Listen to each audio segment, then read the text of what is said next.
Welcome back to the Candy Colored Studio.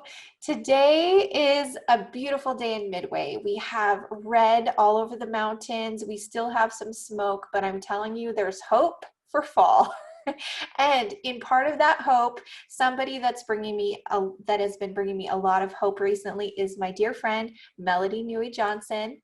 She and I first met at Art and Soup a couple of years ago, and what fun it was to realize that we were soon going to be neighbors because she and her husband Jeff are going to build a home here in Midway. I remember connecting with her at that show. She was telling me about her daughter and how she loved to sew and all these amazing things that she could do with her sewing machine. And I remember we just had this wonderful connection in between meeting with hundreds of people that weekend. And yet it was such a good connection. And then since then we've stayed in touch, and I've got to know her and her family through Instagram. She got to come to the studio one day and we had such a beautiful chat about this poetry collection that we're going to be talking about today, an imperfect roundness.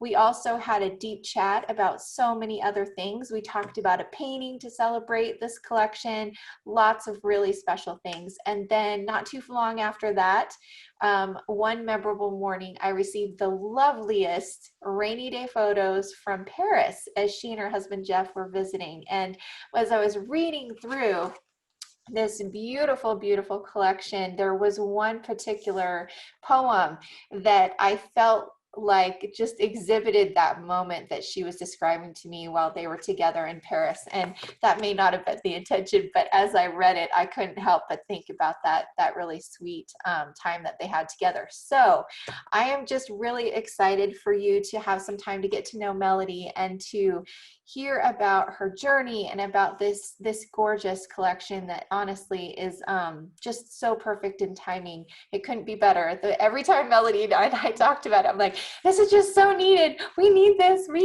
And it just couldn't be better. So Melody, welcome. We're just so happy to have you here. Thank you. I'm so happy to be here. I love your podcast. I love your art, as you know, and I love the paintings that I own that you did for us. So thank you. Well, I'm so glad. Well, let's just dive right in. Why don't you give us a little bit of background about yourself, your family, anything you want to share, just to give us a little foundation on who you are. So I was born in the East Coast, but raised primarily in school years here in Utah. And so I kind of think of myself as a Utah native. And I married young, relatively young, and had 3 children, divorced after 10 years, and then spent about 20 years as a single mother. And then 5 years ago, married 5 years ago this month, but prior to that, was reunited with a friend from my childhood who I adore, and who we immediately became fast friends again and realized we're just perfect life partners. So we've been married for about 5 years. We each had 3 adult children, and now we have a gaggle of grandchildren as well.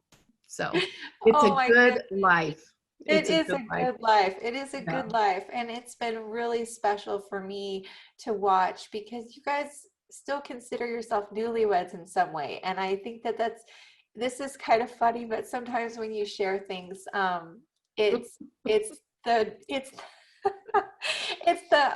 newlywed honeymoon stage that I never had.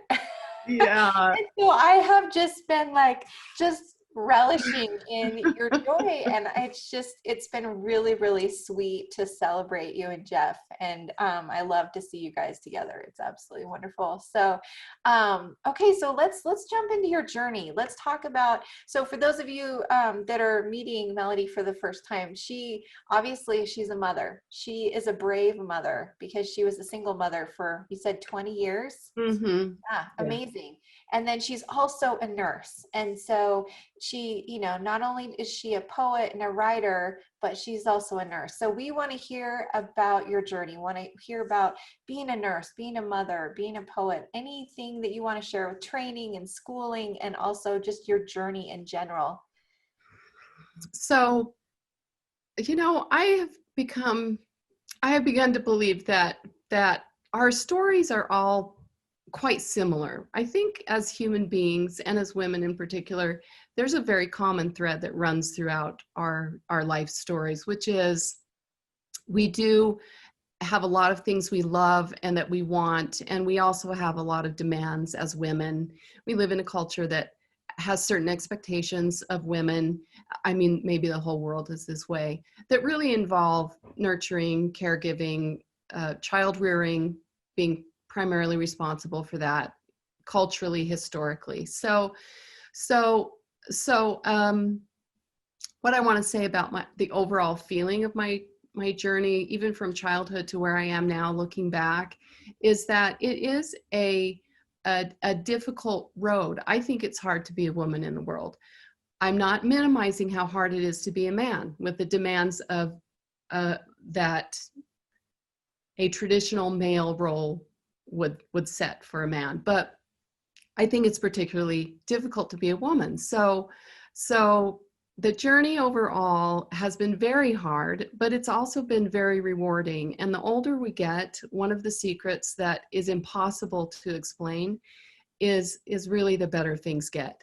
Even though physiologically things get a little more complicated as we age, because our bodies and our cells are heading in a different direction than we might like, there's a great amount of satisfaction and reward just looking back at how hard the journey is. So on this end, I think I've had a wonderful life. Going through it, I did not have an easy life.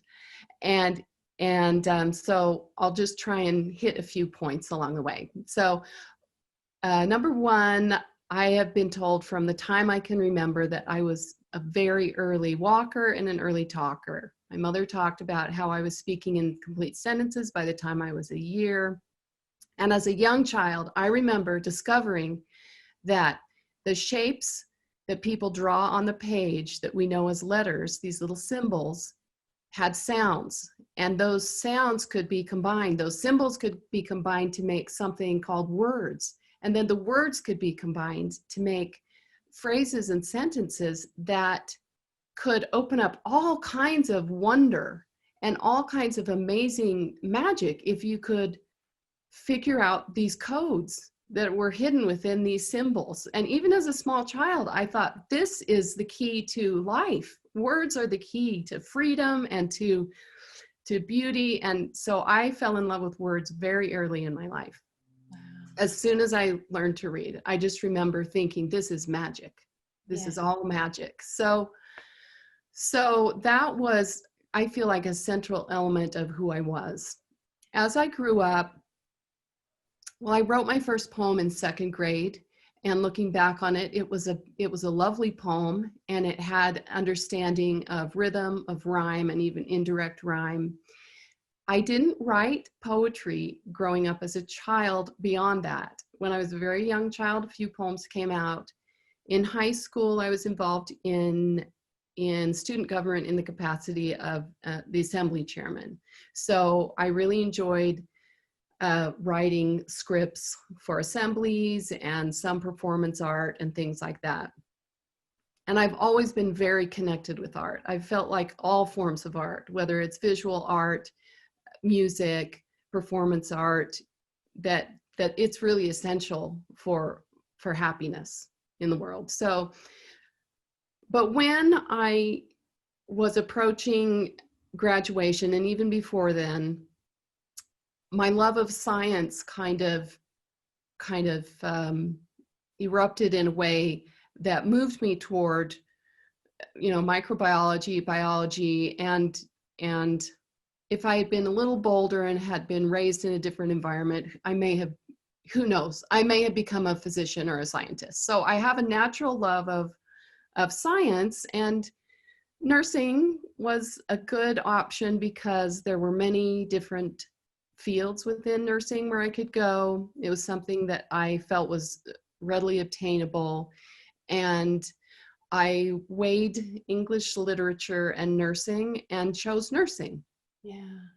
And I have at times regretted it, but again, here I am in my 50s looking back and realizing that nursing provided a very nice income for me as a single parent.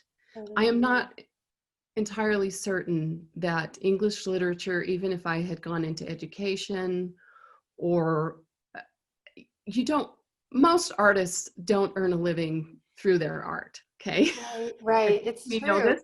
Some of It's us true. can, and that's wonderful. But for most of us, art is something that we must do because it's part of us. Yeah. But it may not be the thing that supports our family financially. So Especially when you're the only one supporting your family. yes, Yeah. yeah, yeah. So it was the right choice for me. It ended up being the right choice for me.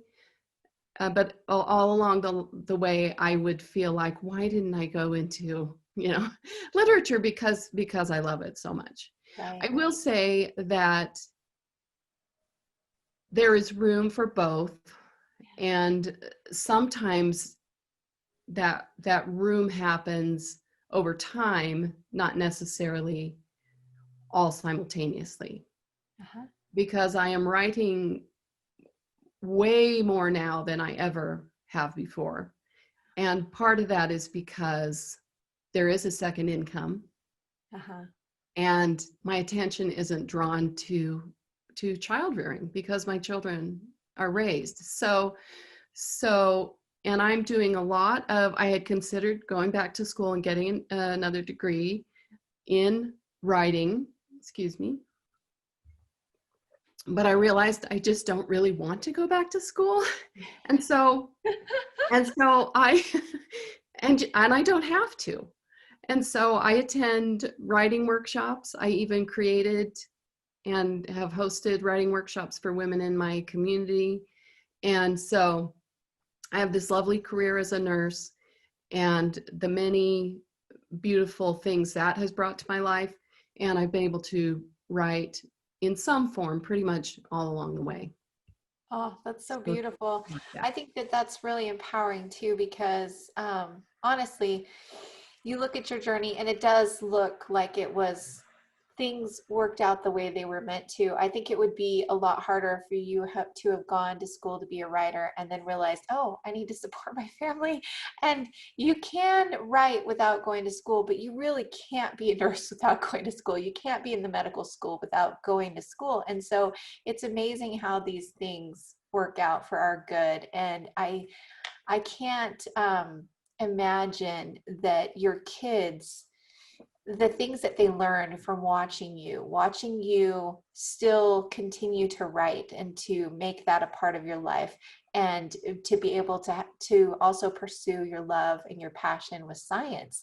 What a gift it is for them to realize that it's okay to have our right and our left brain so fed as a mother and as a caregiver and as a primary responsibility for all of them. And what a gift it is that you gave that to your children. And I see, in particular, your daughter that I follow on Instagram, she has taken all those things that she watched you do, and she has been able to develop her gifts as a mother and an entrepreneur and a creator, mostly because of the environment that you probably, that you provided for her. And you said, this is a way that you can do it. And I think a lot of creatives that I know didn't get to have that. And so what a gift it is that you gave that perspective to her, Thank so you. That's a lovely thing to say.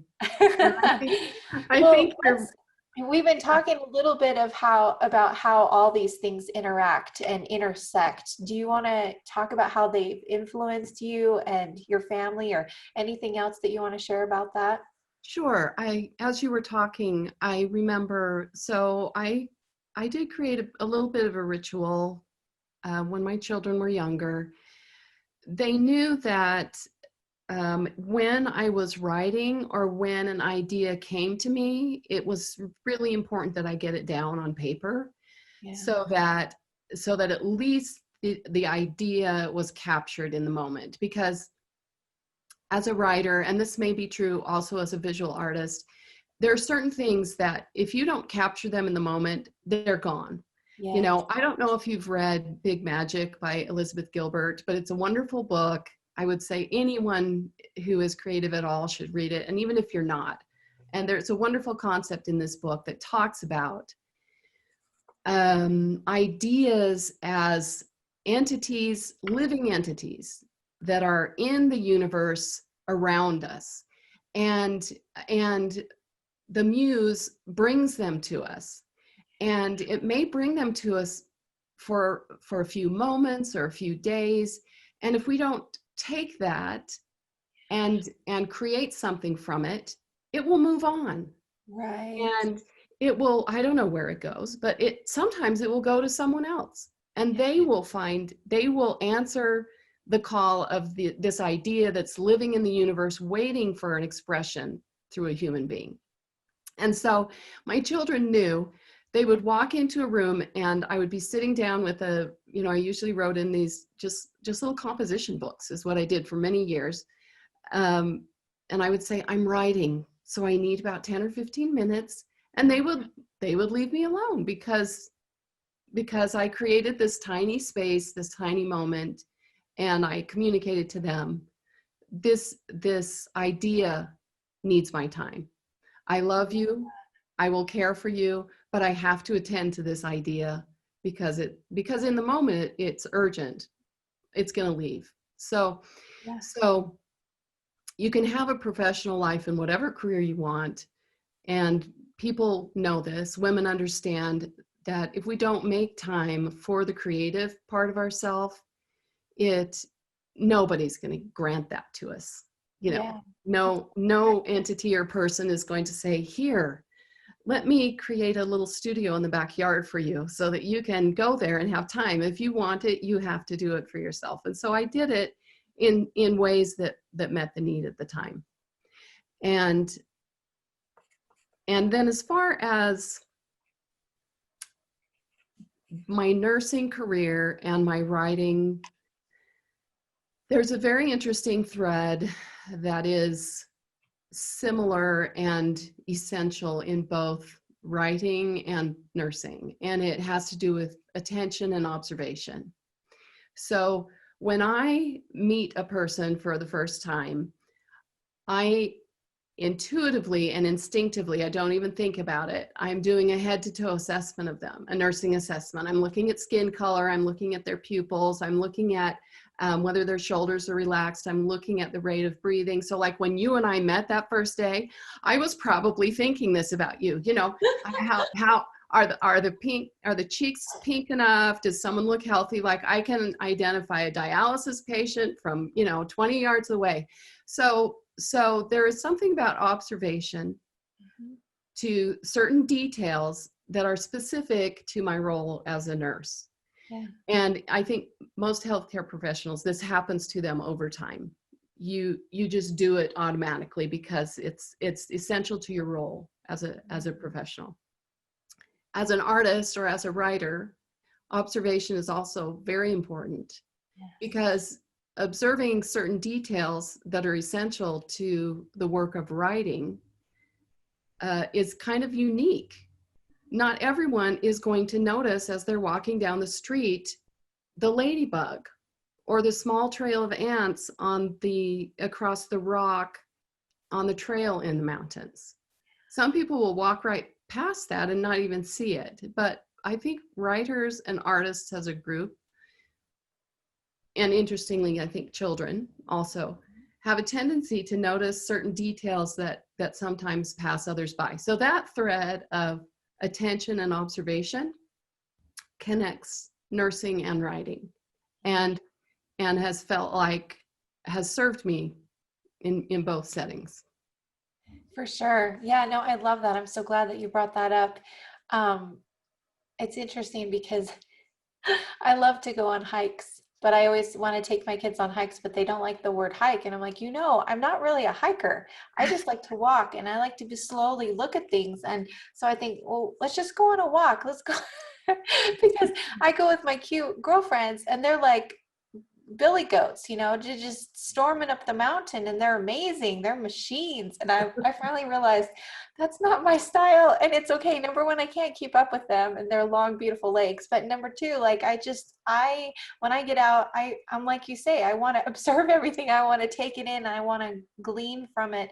And that's better for my health and for my soul than for me quickly going up the mountain, where I know that there's some people that is good for their soul. And I just had to realize that it's okay. Like, we don't need to all enjoy it the same way.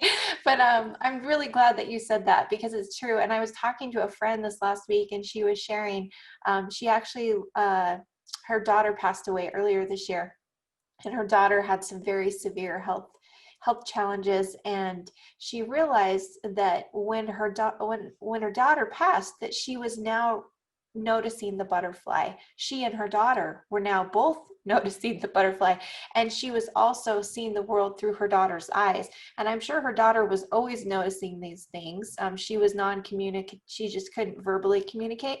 But now her mom, that she wasn't so worried about every moment with her daughter, trying to help her with everything that she needed, she could see the beauty. And I thought that was really interesting too. So I think yeah, I think it's wonderful. I love that you, when you meet people, that you do this assessment. How can you not? Because you've been trained. It's just part of breathing, right? Yeah, yeah. But And it's I not, think, and I hope I didn't reveal a secret that's going to make anybody feel uncomfortable with their nurse or physician friends, but it's just, you can't help it. Over time, it's just what you do. well, and I think that deep down we want them to, because how many times do you go to an appointment and you say, that was too quick, they couldn't have possibly, they didn't tell me anything, but maybe they didn't tell you, but they assessed everything in their mind, right? So hopefully it is a secret that gives us all a little bit of peace, that they may not tell you everything that's going on in their mind, but they have definitely assessed you, Yes. which is good. And it's that no news is good news. If they Right? don't No see anything news is to good. comment on, then Yeah. you're not going to hear about it. Yeah, and I think that too, you're asking our body those questions. You may not be asking us, but you're asking our body. Okay, let me look at all these things. Okay, so let's talk a little bit about, you shared an interesting part of your journey with me just a second before we started recording. And you talked about how the poetry really came into full force, and when you kind of dove it. Do you want to go ahead and talk about that? Sure, sure. And this is, and I haven't shared this before really, and probably because it is a point of vulnerability, and it surprised me actually, Katrina, when I realized, with people I've spoken to before, or blog posts that I've done or others have done on behalf of this book or at other times with my writing, I'd never really talked about the impetus for when I began writing poetry in earnest. And it just struck me this morning that when it really started for me as an adult was at a crisis in my life. And that was when I began dealing with childhood trauma. And I spontaneously started writing poetry. In fact, one morning I woke up with these, and the way my process worked was I had a lot of emotional, what you might call flashbacks that were connecting me to experiences that I couldn't name and were too vague to really understand fully. But as these feelings started coming up, a poem just sprang out of me. And I thought, it's beautiful, and it's telling me something. And so again, when I opened up to the trauma and the pain, I opened a door to the creative part of myself that had been suppressed along with all those traumas and that pain. And so there's something to be said for opening up to the parts of yourself that are painful or that might feel dark, because especially with childhood trauma, when you repress or suppress things, you can't help but suppress. You can't suppress one portion of yourself and not lose another portion of yourself. You know, we can't just take this thing that was terrible and terrifying, or these things, and set them aside and not lose a piece of ourself as we set them aside. And for me, it was partly my essential self and my creative self. So when I opened up to the trauma and I actually got into therapy, and I opened this door to creative resources that had been dampened for many, many years. So as I said, I wrote some poetry as a young child, but during my growing up years throughout middle school, high school, and even into early adulthood, I wasn't really writing poetry. But once I opened to really dealing with the trauma, here it came. And so my first poems were related to that.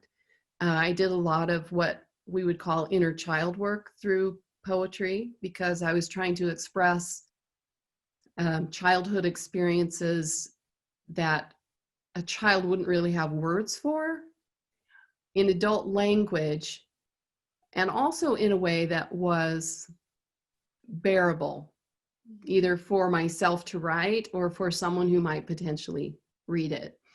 And so that was the door to my greatest creative potential, which was surprising because I had always loved art. It had always been important to me. Words were always important to me. I had read voraciously as a child, but my ability to bring my own words out was connected to my silencing of the truth of what had happened to me as a child. Does this make sense? Totally.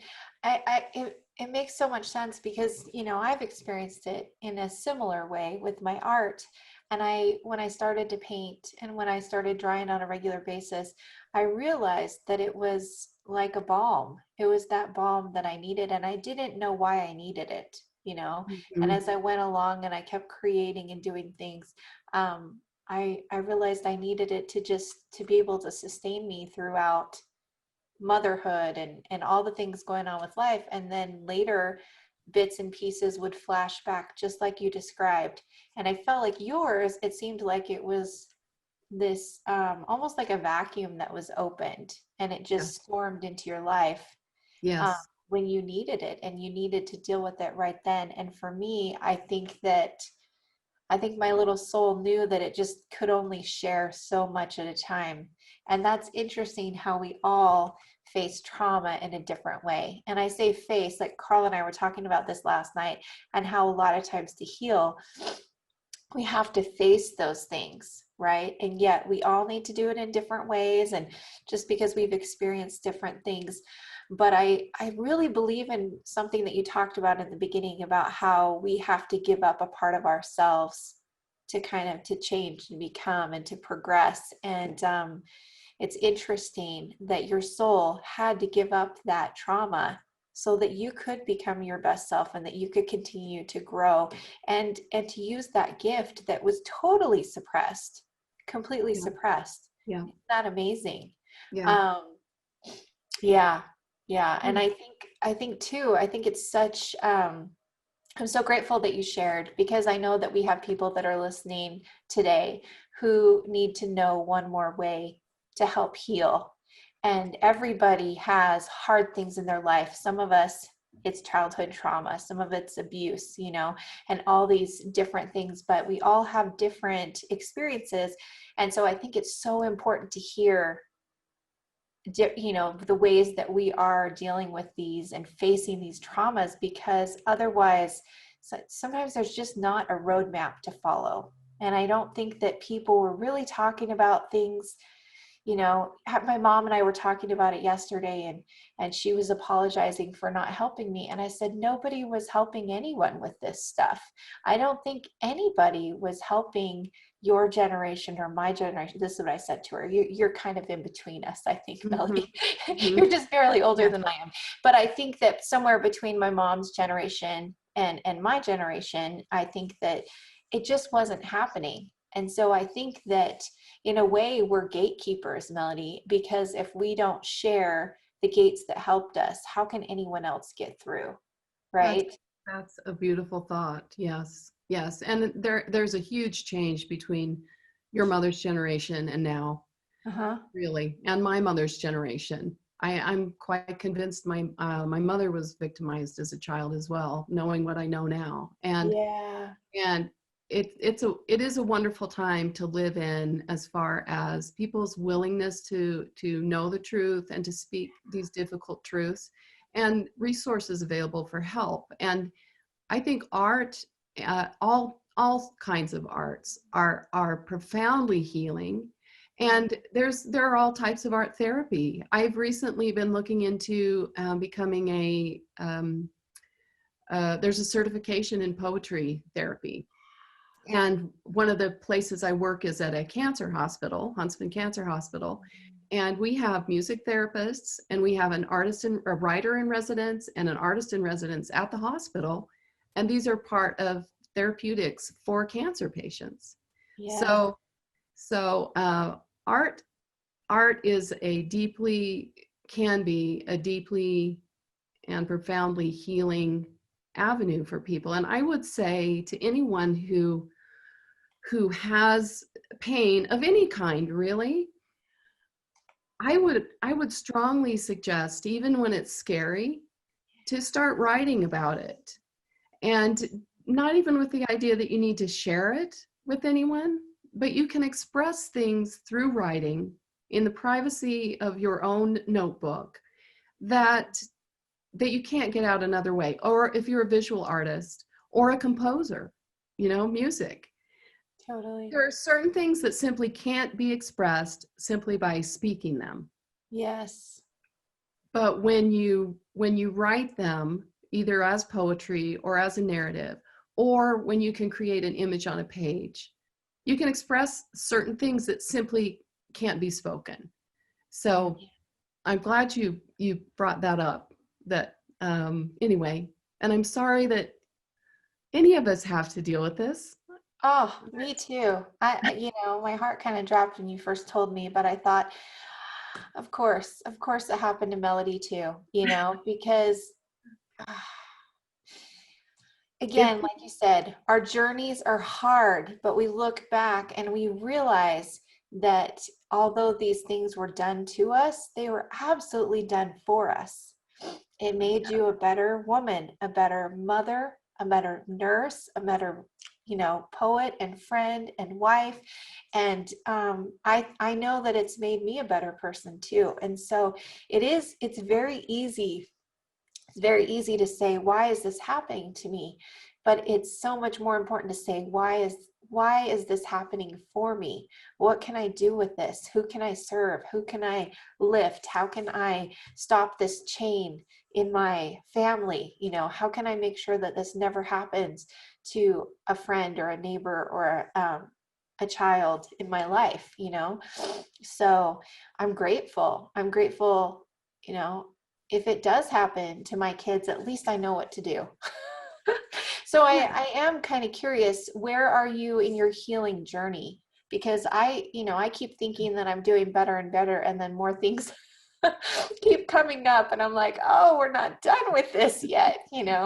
There's always another layer. So I am curious because, like how are things going? Like, how long ago did this vacuum open for you, and where are you at right now?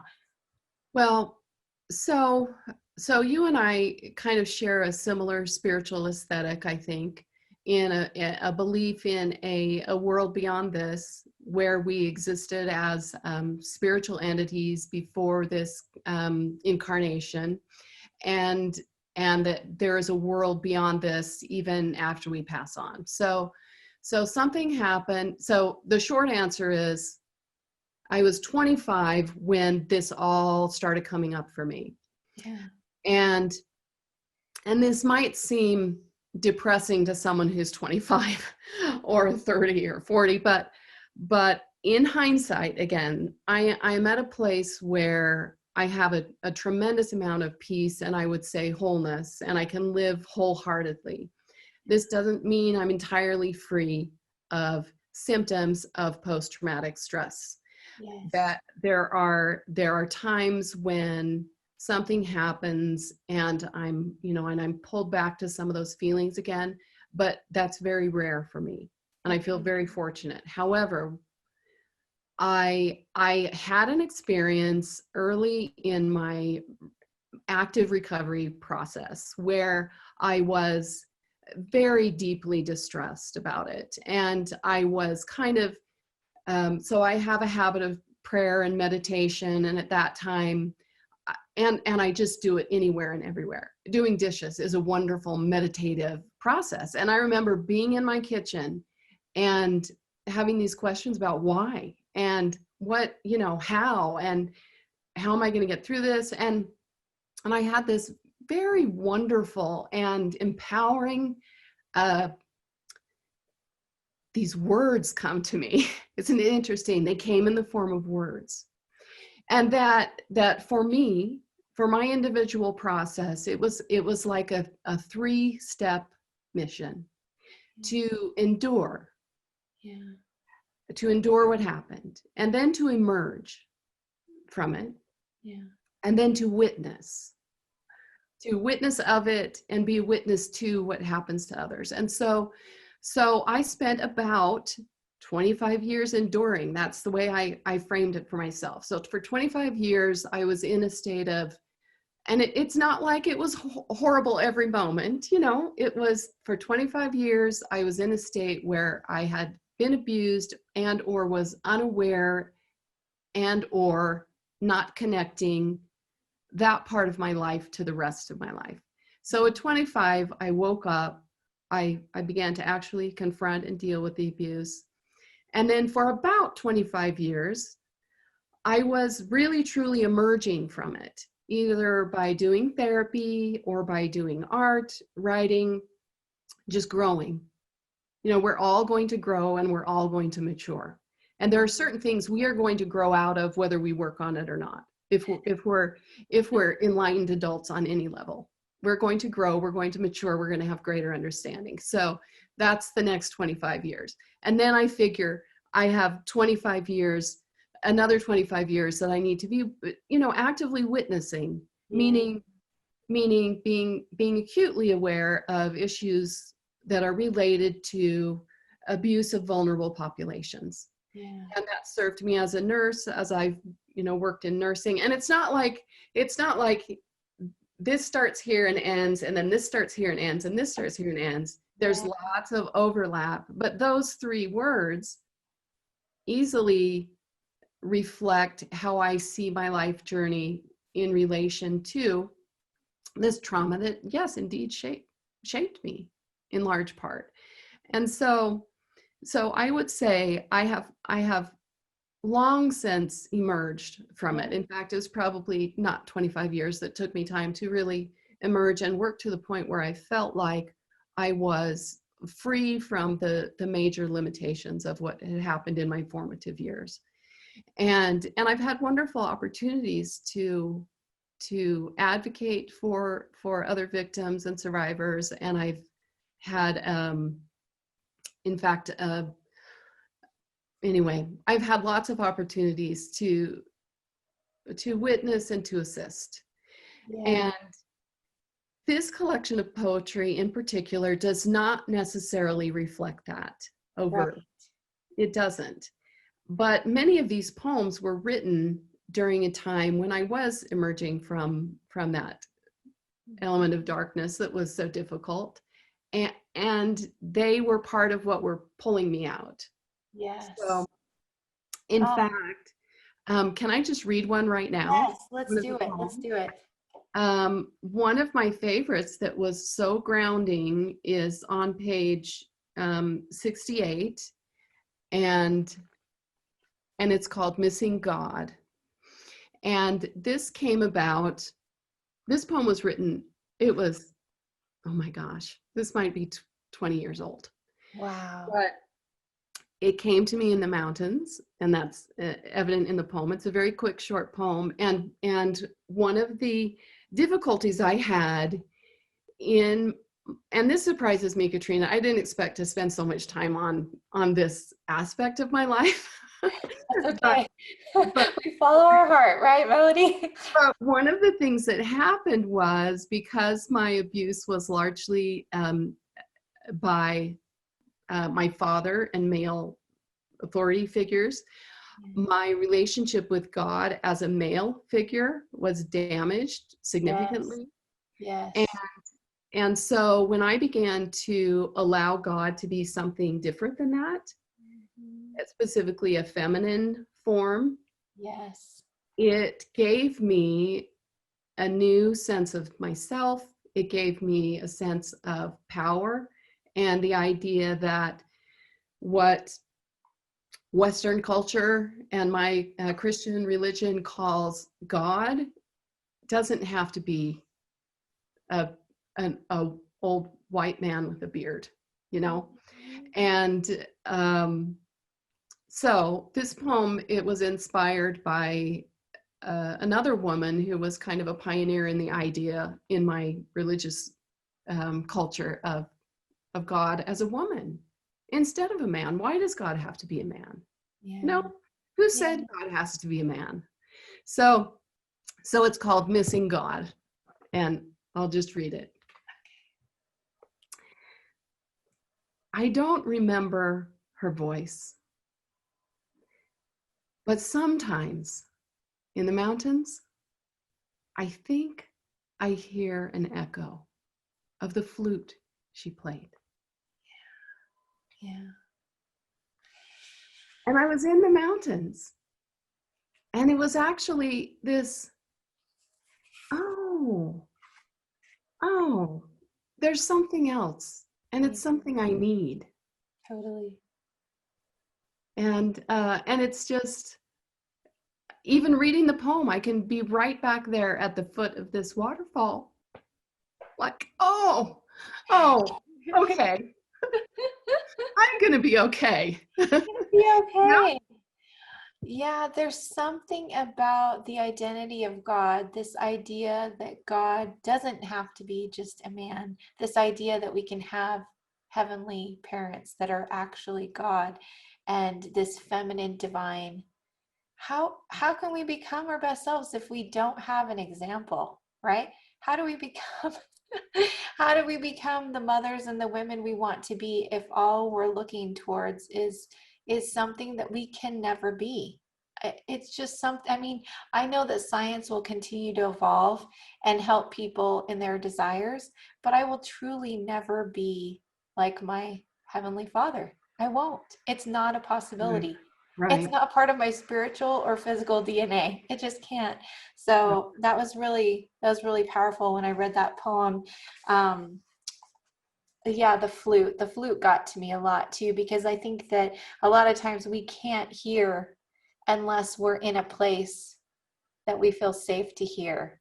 And I Mm. love that you could hear her in the mountains, that you could hear her song. I heard recently somebody was talking about Oedipus and about the sirens. And I can't remember, I was listening to an interview, and the gentleman said that, he says, why do you think the Oedipus and his men were able to get past the sirens? He said it's because they were listening to a sweeter song. And I think that a lot of times we feel so oppressed by the things that are happening in this hard journey. And the only way for comfort is to truly listen to a sweeter song. And not everyone's song is different, but I think for you, Melody, you needed to hear her. And I'm the same way. I need to hear that sweeter song from my mother, and I think that it's very powerful. It is really powerful. And it's really, and I even try to go beyond the idea of, um, I love, so my frame, the way I have created God for myself Yeah. is, I really do model it on what I see in front of me, which is a family. Now, Yeah. this creates problems for non-binary folks, Yeah. and I completely surrender the idea that what I have created in my mind that makes me happy, a Yeah. family unit where there is a father and a mother in heaven, and the whole of humanity is a big family. I love that. It makes me feel happy. It makes me feel good.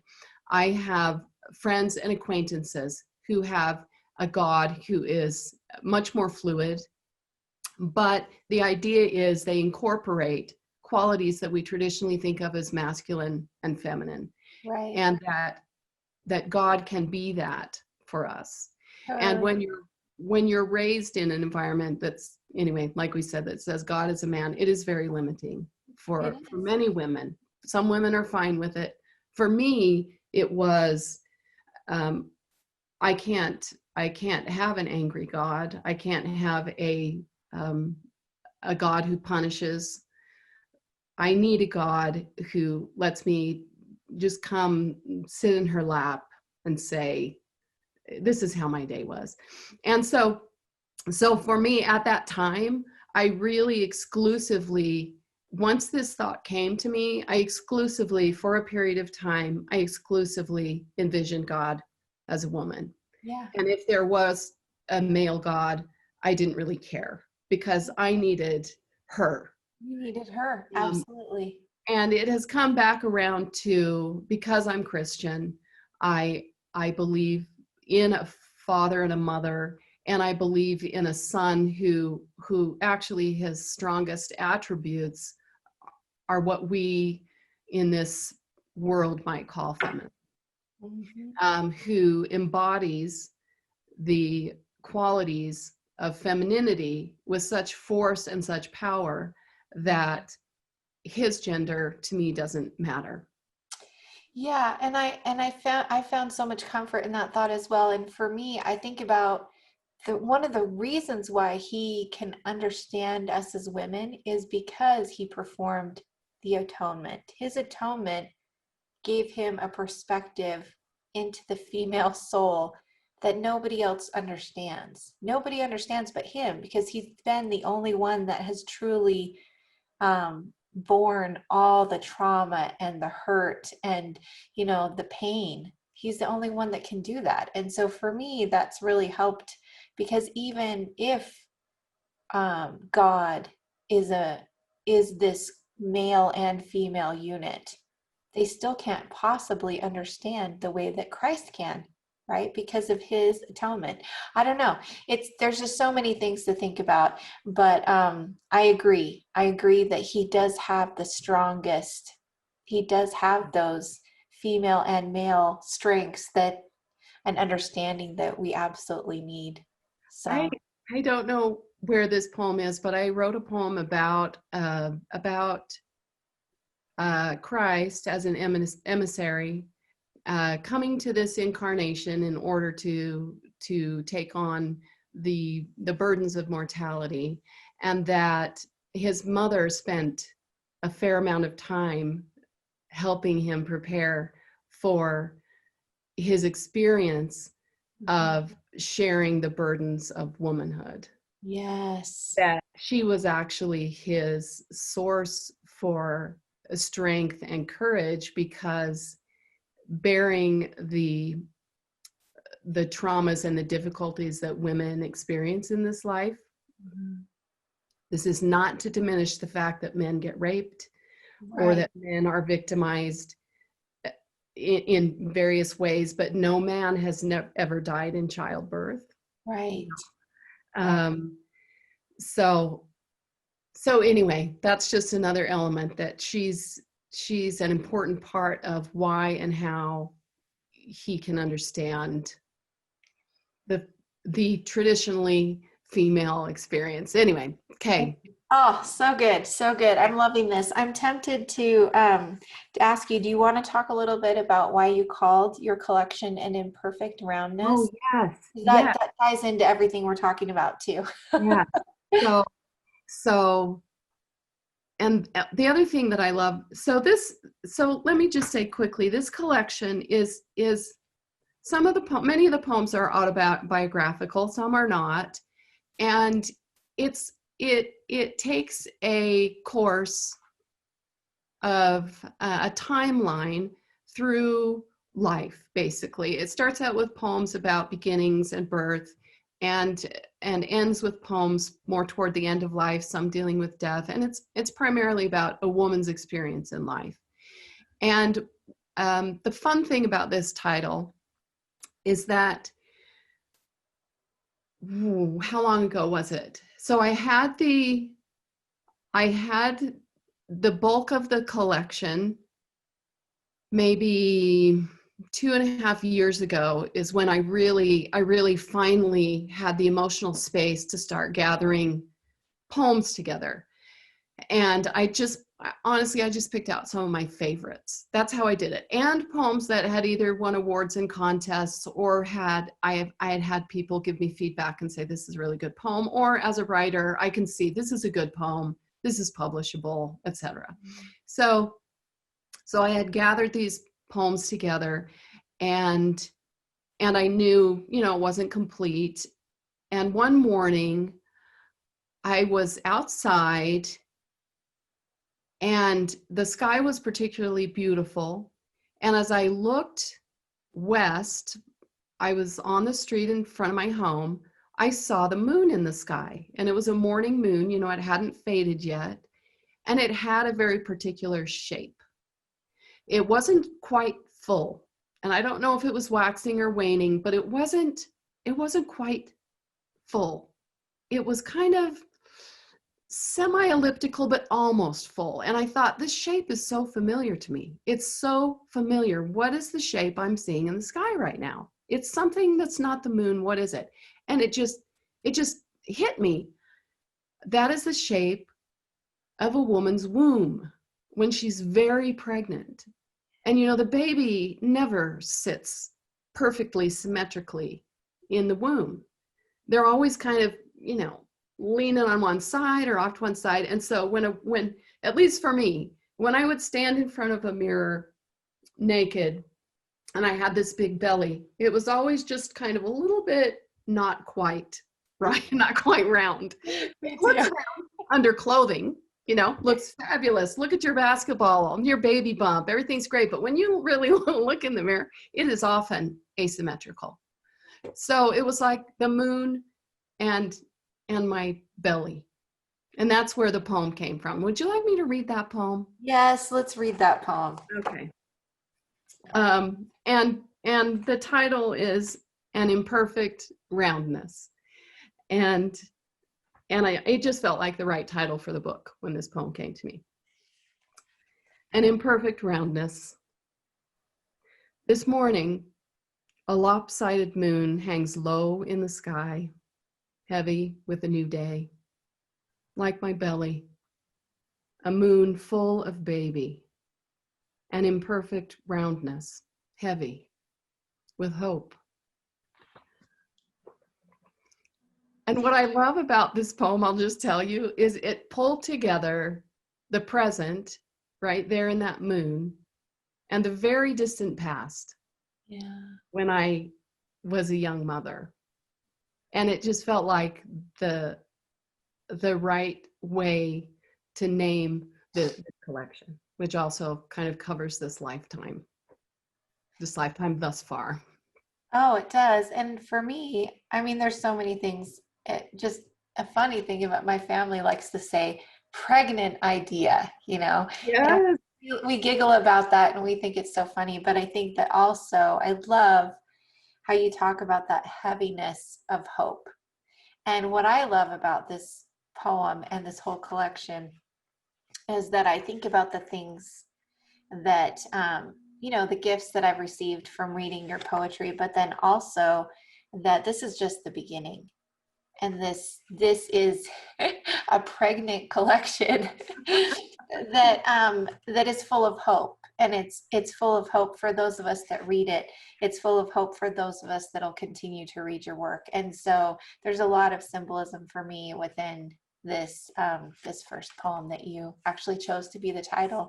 And I think it's perfect. And we've had some beautiful conversations about the meaning of the moon and how it represents, a lot of people culturally believe that it does represent our feminine mother. And I think that that's a beautiful way to also introduce these thoughts through your journey as a woman and as a daughter and a mother. And it's really beautiful.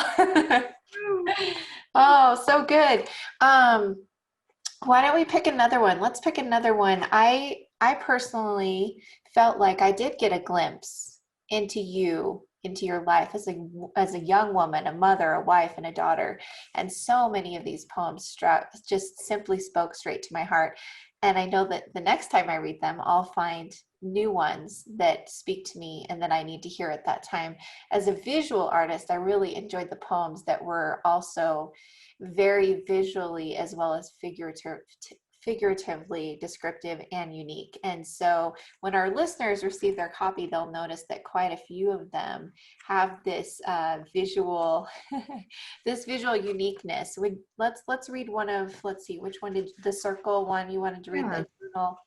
Sure. And these poems are called concrete poems, or sometimes they're called shape poems, where there's a representation of the poem itself in the way it is actually printed on the page. So I'm just going to hold up this poem so people that might watch this can see what's being read.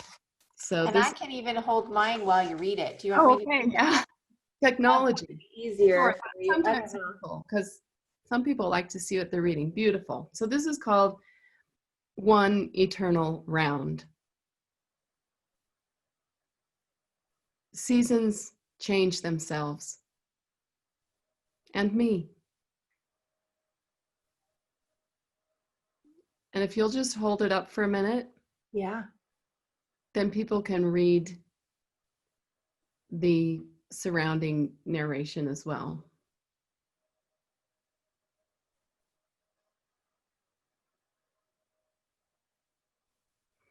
So something interesting about this, Katrina, that would interest you too because of your visual art. There are several poems in this book that in my mind I actually see as three-dimensional.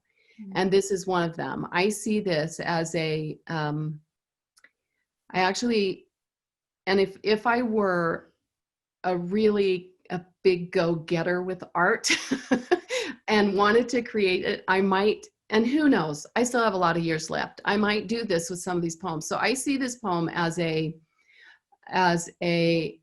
mobile, Yeah. with the central words hanging from a string, and they can move all they want. And then the words on the outside, I actually have another set of words that would be their own ring that could rotate around the central words in two directions. So That's beautiful. Yeah.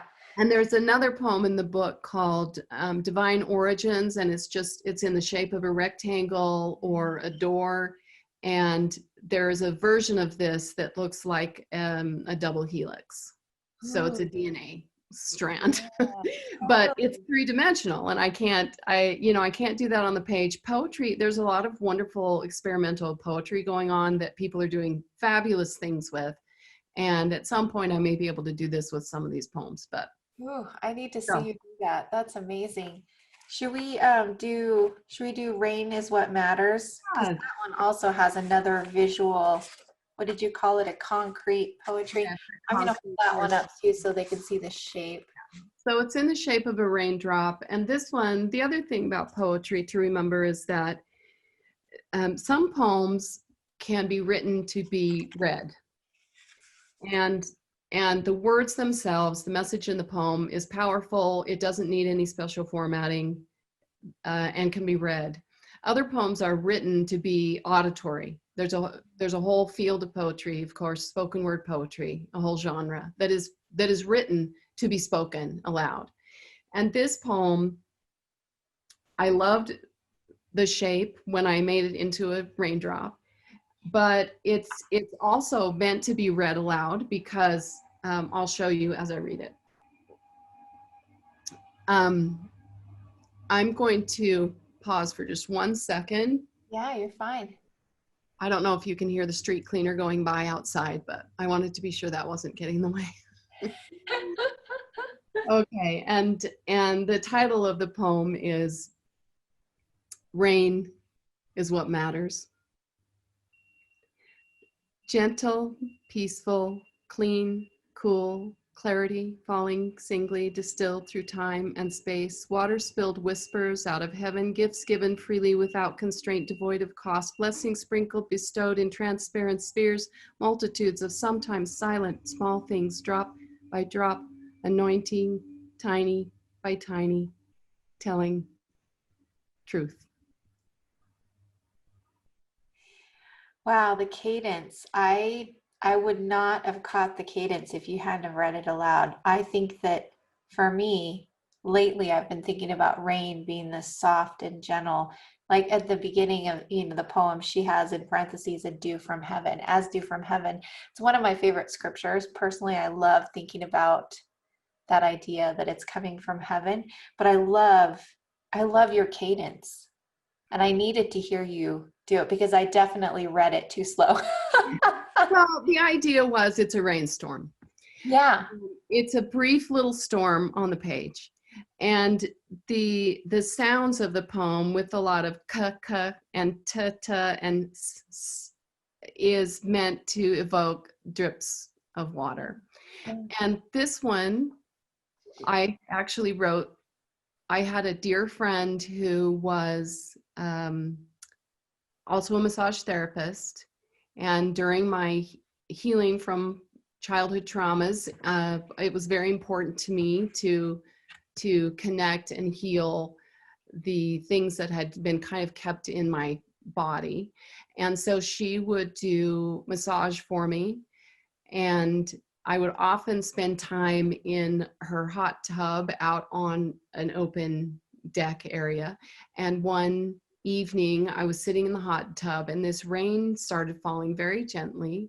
Yeah. And there is a concept about truth coming from heaven in small increments that allow us to take it in and to experience it and incorporate it into our lives, truth or enlightenment. And I felt it physically as I was sitting there in water and then feeling these tiny drops of water falling on me. It was just clear to me that these large and important explosive type experience and events, they impact us. But for me, what impacts me more significantly, and I think for most of us, is tiny, tiny little events over time that help form our understanding and connect us to important truths for ourselves. So, and that's where power comes from. Absolutely. Little Absolutely. things over time. Yeah. No, I love that. And I think that that's what's made a big difference for me in my life. And I think that's why it took me so long. Like when I was asking you about your trauma, like I loved how you talked about how it was the endurance, enduring and then emerging and witnessing, and the rain. I think that's the reason why we can do those things, is because we need to allow it to come gradually, all that truth to come into our lives and help us. So, yeah. Oh, let me share another poem I didn't write, but it was a great comfort to me and a great reassurance about dealing with hard things. Mhm. That it's not something any of us can do quickly, as much as we wish it could happen that way. Yeah. That the hardest things we have to work through will not be resolved quickly. Yes. And there's a reason for that. It's because we can't survive rapid transformation. Totally. Transformation takes time. And so Emily Dickinson wrote a wonderful poem, and most of her poems I think are untitled. But this is how it goes. Tell all the truth, but tell it slant. Success in circuit lies. Too bright. Let's see, hang on. If I weren't reading, reciting it to you, I could do it quickly. Okay. Tell all the truth, but tell it slant. Success in circuit lies, too bright for our infirm delight. The truth's superb surprise. As lightning to the children eased with explanation kind, the truth, the truth must dazzle gradually, or every man be blind. Ooh, yeah, totally. Oh, that's beautiful. Wow. Thank you for sharing that. Yeah, Yeah, really, yeah. really powerful. Goodness, there's so many good pieces in here. Did we do all the ones that you wanted to share? Oh, we didn't do the God is the farmer's wife. Do you want to do Yeah. that one? Why don't we just wrap up with that one, or whatever you want to wrap Yeah, up? let's wrap up with the God is the farmer's wife because we wanted to do one long one. Yeah. Yeah. Okay, let's just do that one. Well, I should say a piece of feedback that I've received from a lot of people, several people, is that one of the things they love about this collection is, and it makes me so happy because it's exactly what I had hoped would happen. They can pick it up and just read one poem.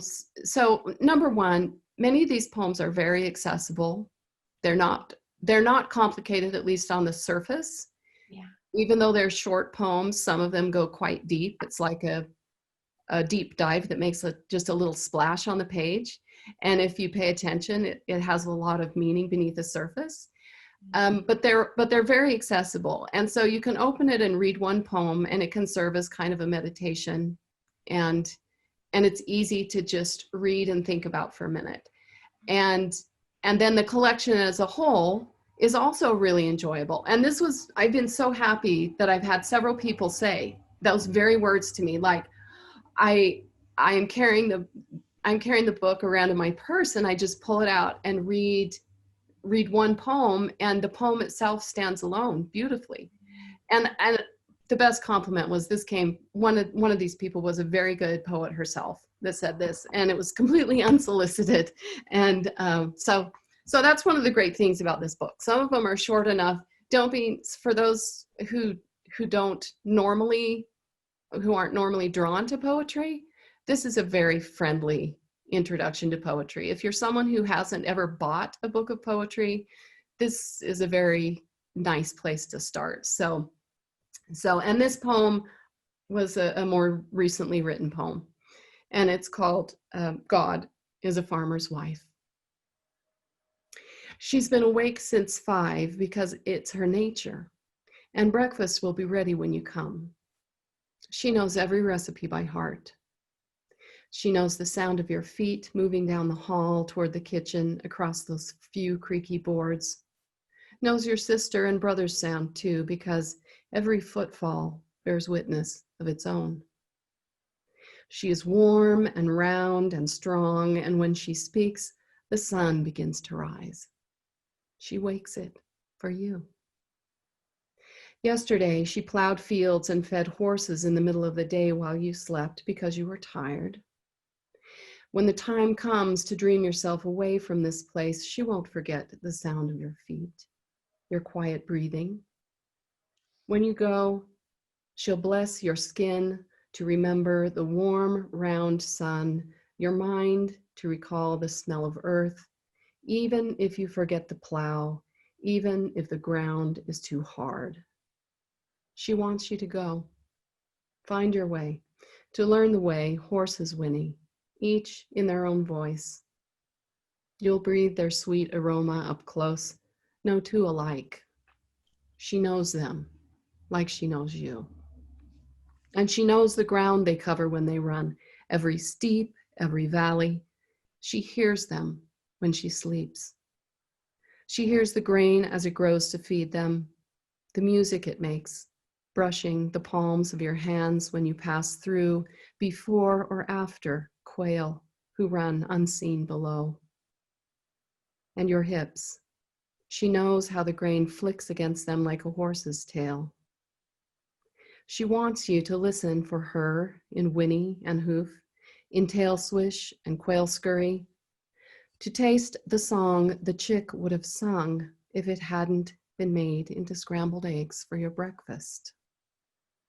She wants you to remember her soft apron, how the colors stay bright, even after infinite wearings in the kitchen or at the plow. She won't miss you when you're gone, because you are never gone. The floor still squeaks where your feet found their hold in the morning, your feet when they were soft and barely awake.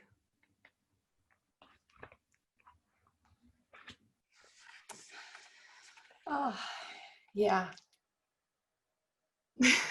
You said this was one of your most recent. Yes. Yeah. That's interesting. Yep. Yes. And I can't even remember where it came from, to be honest with you. It just kind of came out of the blue. And and the place where it's situated, where the subjects are situated, is because I have this belief in a realm that exists simultaneously around us and within us, of potentially unseen ancestors and angels. It's a conversation, it's an idea about that other realm where there's still earth, there's a kind of earth, there's some kind of soil, and leaving, we're going to another place. Anyway, it's an exchange between the world of spirit and the world of flesh, and it doesn't always explain where are you when. Yeah. Because I just feel like there's a connection all the time, that we're just unaware of. It's all around us. Mhm. And I just also love the image of a powerful woman who incorporates physical power and organizational power, and is also very traditionally maternal, Yeah, who fixes your breakfast for that's you. right. Who wouldn't love to, Oh, it's beautiful. It's beautiful. It made my mind wander to so many different things about just motherhood and what is it really like to be God, and yeah, all the people that are here that we don't necessarily see, but we feel them, and that they're not really gone, and that they have roles to play and missions to fulfill, even though we can't communicate with them in the same way. So, yeah. yeah. And yet here she is, like you say, organizing all those things and watching over all her children. So, yeah, it's really beautiful. Thank you so much for sharing and reading to us. That was such a treat. We haven't had that here on the podcast. And I think that it's something that will truly be a treasure for so many of us to go back and listen. And I totally encourage everyone to go get your book and then come listen again so that you can actually have Melody read to you, because it was such a treat to have you do that and to share some of these things. One of the things that I love about poetry is your own interpretation, but there's nothing quite like getting the interpretation and the thoughts and feelings from the poet herself. So thank you for sharing all that with us today. I am curious, congratulations. This is your first full-length manuscript, and even though you've published many places and had awards, this is a big deal. So I don't know, I'm curious, like what surprised you most about the process of publishing, and what projects are you going to be working on? Obviously, so many of us want to see the Mobile poem. We want to see these poems actually come to life physically. I would love to see that. So yeah, anything you want to share about those things? Oh, just a quick aside here. I forgot to mention, I've also done collaborative art exhibits with with one visual artist in particular, and this was in many years past. One was in the Salt Lake Arts Center, and another one was part of a small gallery project around the 2002 Olympics, where she painted in response to my poems. And there's a type of poetry called ekphrastic poetry, where the poet writes in response to a work of art. Yeah. And so there's kind of a fun, I see more of that in my future as far as writing. I love the idea of collaborations between types of artists. Yeah. So I'm thinking about that. I do, interestingly, okay, so your question was what surprised me about the publishing process. Number one, again, speaks to the idea that the universe is right now conspiring to bring everyone what they want and need. And I believe everyone will eventually get what they want and need. And even those among us who are the most oppressed and the most underserved and underseen, I think the universe is working to bring each of us what we need. And the press, the small, very, very small press that published this book didn't even exist 3 or 4 years ago. So crazy. So what surprised me was I had submitted this book, I had entered it in this manuscript in a couple of contests, which is one way to get published, is you enter a manuscript in a contest and the winning manuscript actually gets published by the press. And it was not selected from the places that I submitted it, which is not unusual in writing. You have to submit dozens, if not hundreds of times to get things published often. So when I had thought about this small press that I even knew some of the players within the press, I decided this is where I should just go. This is where I should go. And part of what surprised me was I had kind of resisted it because this press it has a certain audience, and I didn't want to necessarily limit the audience, because even though there are themes in the book that are spiritual and or religious, I think, you know, I have an atheist friend who talked about many of the poems she really loved.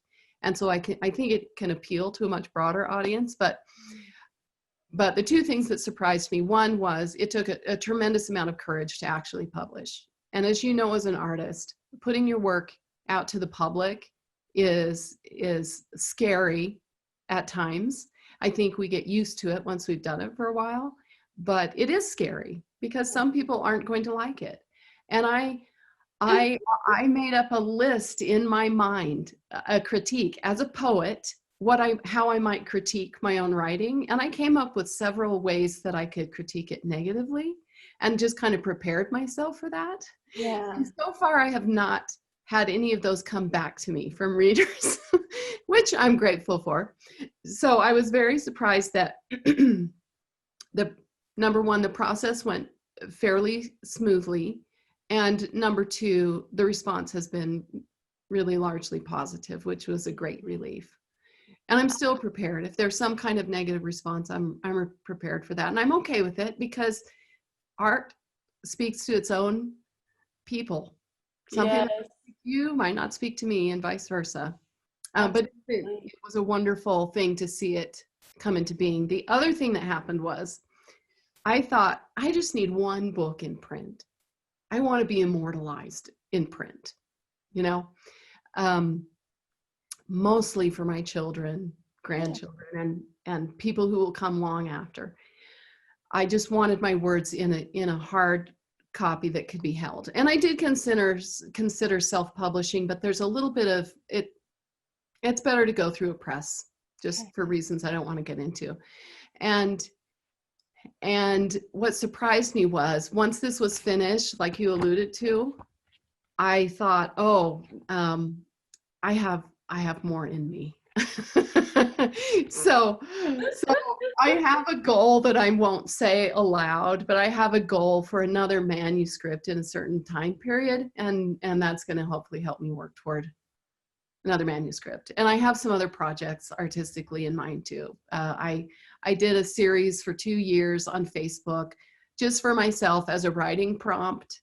I did something called Tiny Poem Tuesday, and every Tuesday for 2 years, I tried to craft a poem with as few words, because social media is very fleeting and people don't want to spend time there. I wanted to craft poems with as few words as possible, but really good poetry, you Yeah. know. Yeah. And so I have a whole collection of those that I'm going to compress into 52 poems, and I have a friend who makes books, and so it'll be a handcrafted limited edition collection. So that's one of the things. Anyway, Wow. Oh, that's so exciting. I can't wait to see that happen. That'll be so great. Yeah, that'll be great. Oh, I'm excited. Okay, so tell our listeners where they can purchase your book right now and how they can stay connected with you. Like, your website or email us, anything. my website is brand new. So basically has my bio and a link to Amazon where you can buy the book. You can buy the book on Amazon. If people wanted a signed copy, I still have some author copies at home. And if someone was particularly interested in that, they can certainly email me.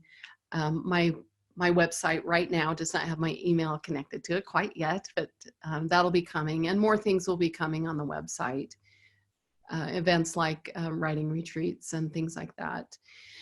But you're welcome to email me. So first I should say my website is melodynewey.com. Perfect. And my Instagram account is Mama Newey. And then I have an Instagram account purely for short poems Oh, cool. that is under a pseudonym, and used some of my Tiny Poem Tuesday poems. And it's a little fallow right now. It's sitting there for a while until I'm ready to get back to it. But it's called Agnes Wrote. Okay. Agnes _ wrote. And email, if you did want to have a signed copy, if that was something that was important to someone, they can certainly email me at melody.new@gmail.com. Perfect. I will link to all those things in the show notes, and we'll go ahead and link to your book on Amazon. Yeah, thank you so much for sharing just your beautiful words, your beautiful heart, and just for lifting everyone. I personally just felt just so comforted throughout this whole interview. And, sometimes we're sharing hard things, but there's a beautiful spirit to the things that you shared today. So thank you so much for being willing to share those things today and for reading to us. That was such a gift. So you're so loved, Melody. Thank you for having me, and thank you for doing this as part of your gift too. Oh, absolutely. Especially Yeah, right now, we need things that are hopeful. we And do. We totally need hope right now. And thank you for being a part of that. you're All welcome. right. Well, I just want to say thank you. And Melody and I are sending so much love to each of you today. And from Salt Lake and Midway, soon to be neighbors, we just want to say have a wonderful day and lots of love from Melody and I. Thank you. Goodbye. Bye-bye.